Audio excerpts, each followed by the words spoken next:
Bismillahirrahmanirrahim. Assalamualaikum warahmatullahi wabarakatuh. Good morning mas-mas dan mbak-mbak kelas 6. How are you today? Semoga semuanya sehat.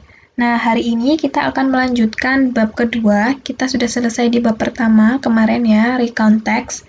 Nah, di bab kedua ini kita akan membahas teks yang lain selain recount text, yaitu ada narrative text. Narrative text. Apa itu naratif teks? Jadi naratif teks itu adalah jenis teks yang berupa cerita khayalan atau bisa juga kisah nyata yang direkayasa atau dongeng. Jadi misalnya kita menemukan teks yang dia itu hanya cerita khayalan, cerita penulis yang bukan cerita asli, itu kita sebut sebagai naratif teks dalam bahasa Inggris. Contohnya adalah dongeng. Dongeng itu misalnya dongeng tentang dongeng itu macam-macam ya jenisnya. Misalnya tentang Tangkuban Perahu, Gunung Tangkuban Perahu, tentang Danau Toba, dan lain-lain. Itu salah satu contoh naratif teks atau dongeng ya. Jadi dia itu sebenarnya ceritanya tidak asli. Hanya cerita khayalan penulis. Ada seorang penulis yang menceritakan seperti ini, seperti itu, dan itu sebenarnya tidak cerita asli.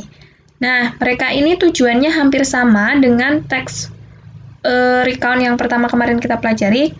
Bisa untuk to entertain, to amuse, bisa juga to tell. Bisa untuk memperkenalkan sebuah cerita, untuk menghibur dan memberi kisah. Kemudian jenisnya, nah ini jenisnya yang macam-macam, ada mitos, fairy tale, fable, legend. Nah, saya yakin kalian sudah tahu ya, apa itu mitos. Kalau mitos itu berarti yang berhubungan dengan alam gaib, misalnya Nyi Roro Kidul, dan lain-lain. Kemudian yang fairy tale itu ceritanya yang tentang peri-peri, misalnya Barbie dan lain-lain.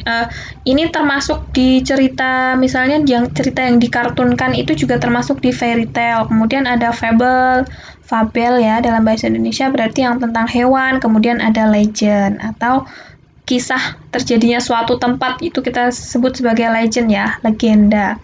Misalnya legenda Banyuwangi, legenda Surabaya, dan lain-lain.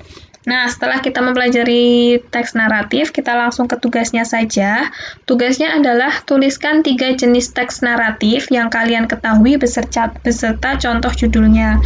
Misalnya yang tadi Ustazah sebutkan, ada misalnya legend. Legend misalnya terjadinya atau kisah di Surabaya atau apa gitu. Silahkan dibuat 3 saja beserta judulnya yang anak-anak ketahui dalam bahasa Inggris. Gitu ya.